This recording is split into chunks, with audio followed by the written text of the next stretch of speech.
શહેરનો SG highway હોય તો 150 રૂપિયા અને સીજી રોડ હોય તો 100 રૂપિયા તેમ સિગ્નલ પર ભીખ માગનારાઓનો રેટ નક્કી થયો છે।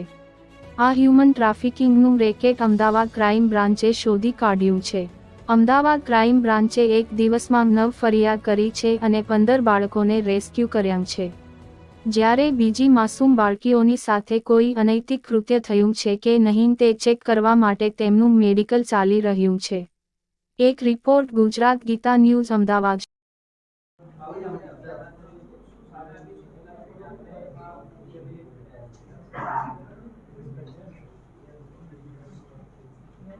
અમદાવાદ શહેરમાં જાહેર રસ્તાઓ પર 4 રસ્તાઓ પર ભિક્ષાવૃત્તિની પ્રવૃત્તિ કરનારા બાળકો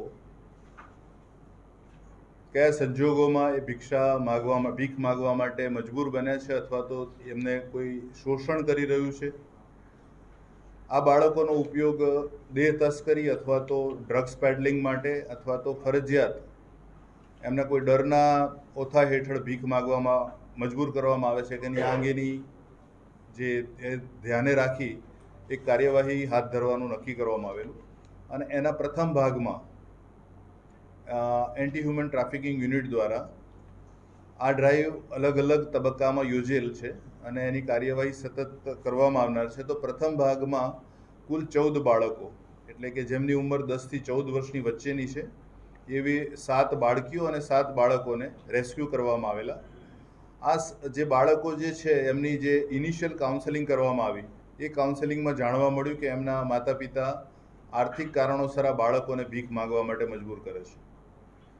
એ બાળકો અને એમના વાલીઓને આ બાળકોને ભીખ ન માગવા મોકલવા માટે એમને કાઉન્સેલિંગ કરવામાં આવેલું। એમને જે પણ જરૂરી મદદ હોય કારણ કે બાળકોના શાળાકીય શિક્ષણની ખૂબ જ જરૂરિયાત છે અને બાળકો આ પ્રવૃત્તિમાં ન જાય એ આપણી દરેકની ફરજ છે।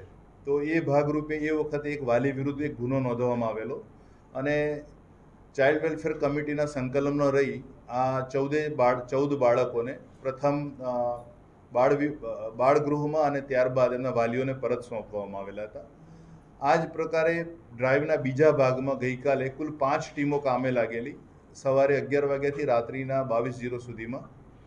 એમાં ASTUની ટીમ હતી, IUCAWની ટીમ હતી, મહિલા પોલીસ સ્ટેશન ઈસ્ટ તથા મહિલા પોલીસ સ્ટેશન વેસ્ટ તથા ક્રાઇમ બ્રાન્ચની ટીમ, આમ કુલ 5 ટીમો શહેરના અલગ અલગ વિસ્તારોમાં આ ભીખ માગતા બાળકોને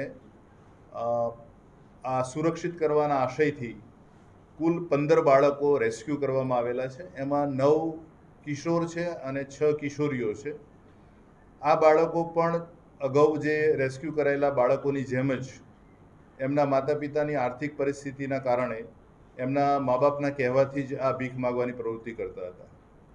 આ સંબંધે કુલ 8 વાલીઓ વિરુદ્ધ ગુનો નોંધવામાં આવેલો છે જુવેનાઇલ જસ્ટિસ એક્ટ તથા બેગિંગ એક્ટ હેઠળ અને આ તમામ બાળકોને રેસ્ક્યુ કરવામાં આવેલા છે, કાઉન્સેલિંગ કરવામાં આવ્યું છે અને ગઈકાલે ક્રાઇમ બ્રાન્ચ ખાતે જ VS હોસ્પિટલથી એક સ્પેશિયલ મેડિકલ ટીમ બોલાવી આ તમામ બાળકોની મેડિકલ ચકાસણી પર કરવામાં આવેલી છે અને જેમ અગાઉ જણાવ્યું એમ આ બાળકો ડ્રગ પેડલિંગ અથવા તો દેહ તસ્કરીના જે કારોબાર જે છે ગુનાહિત પ્રવૃત્તિમાં ક્યાંય શોષિત થાય છે કે નહીં આ જે મા બાપ છે એમને પણ કાઉન્સેલિંગ કરવામાં આવ્યું છે અને ખાસ કરીને રાજ્ય સરકારના ગૃહ વિભાગ દ્વારા આ બાળકોના શાળાકીય શિક્ષણ પુનર્વસન અને મુખ્ય પ્રવાહમાં બહુ સારી રીતે એમના ભવિષ્યને ઉજળું કરી શકે એ પ્રકારની કાર્યવાહી સુનિશ્ચિત કરવામાં આવનાર છે।